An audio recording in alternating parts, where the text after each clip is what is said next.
The Black Panther Party was founded in Oakland, California in October of 1966. The organization initially espoused a doctrine calling for armed resistance to societal oppression in the interest of African American justice. One of these Panthers fighting for change was Pat Brown. My name is Pat Gerard Brown. I'm the eldest out of 10 kids of Ruth and Johnny Gerard.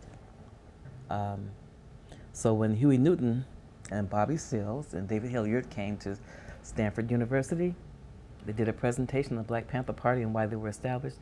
First day I joined. Huey came out with the 10-point program for the Black Panther Party. I agreed with that. I agreed that we needed to do something about police brutality in our community.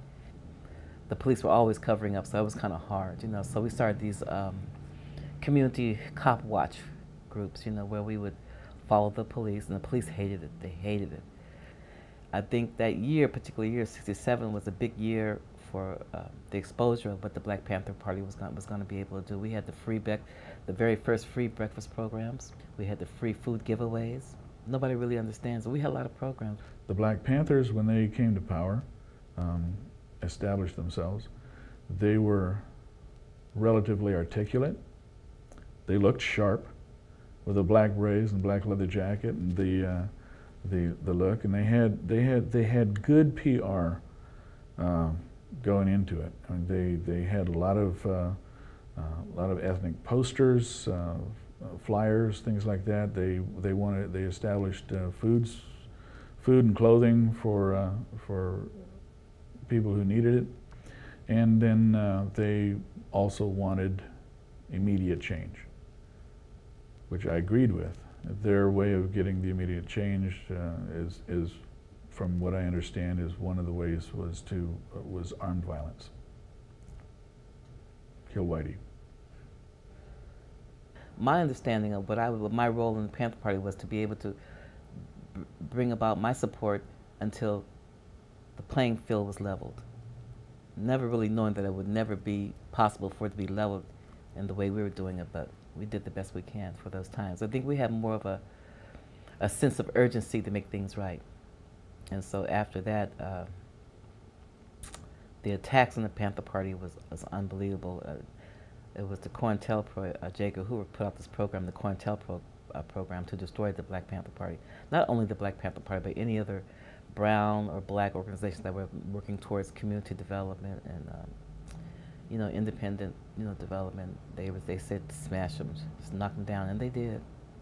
The FBI saw Martin Luther King Jr. as a threat that needed to be suppressed, but the Black Panthers were the primary target of COINTELPRO, the FBI's program to lawlessly destroy the black nationalist groups fighting for their civil rights. There were some plans that it came out in some of the Supreme Court indictments that a lot of the plants were FBI agents, and they were dealt with. I'll just leave it at that. A good friend of mine who was my captain, Sam Napier, worked in the newspaper. He was the manager of the Black Panther newspaper. His body was found in New York in a basement, gangland style, with his head blown off. That changed my life forever. You know, there were so many myths about what actually happened to Sam Napier, but after all's been said, we know the FBI set him up to be murdered.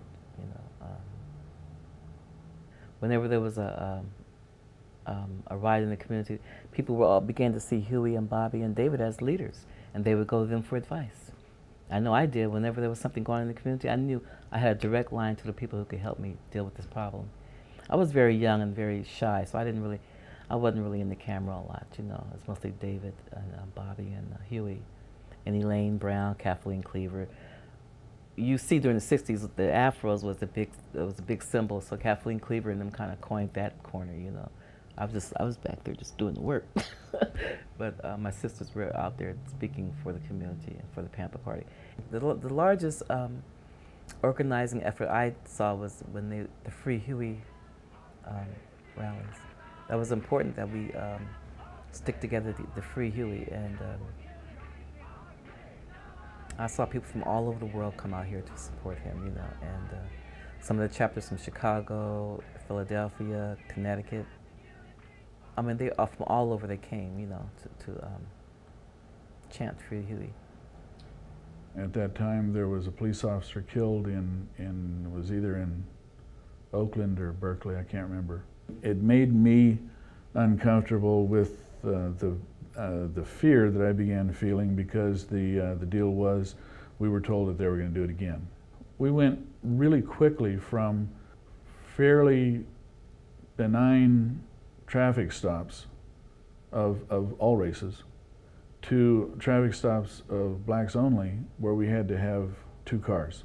So when this little old lady, little grandma or family was stopped by police officers, they were stopped by 2 police officers, and both of them had their hands on their guns in their holsters, and both of them were afraid. I didn't know too much about the details of that police shooting in Berkeley. I just know that there were the allegations were that some Panther Party members were responsible for the murder of the police officer. And just like any other homicide investigation, you know, people were being harassed and stopped and questioned about what was your affiliation with that situation. A lot of people had no idea, just like me. We didn't know what was going on. The impact of racism in this country, which people have a hard time understanding. You know, they want to talk about pollution in the community, mercury in the soil. Not that.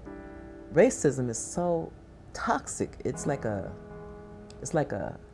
tar, a very thin line tar that impacts certain communities.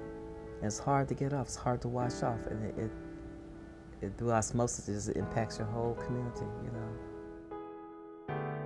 So the concept is this, basically. The whole black nation has to be put together as a black army. And we're going to walk on this nation, we're going to walk on this racist power structure, and we're going to say to the whole damn government, stick 'em up, motherfucker. This is a hold up. We come for what's ours.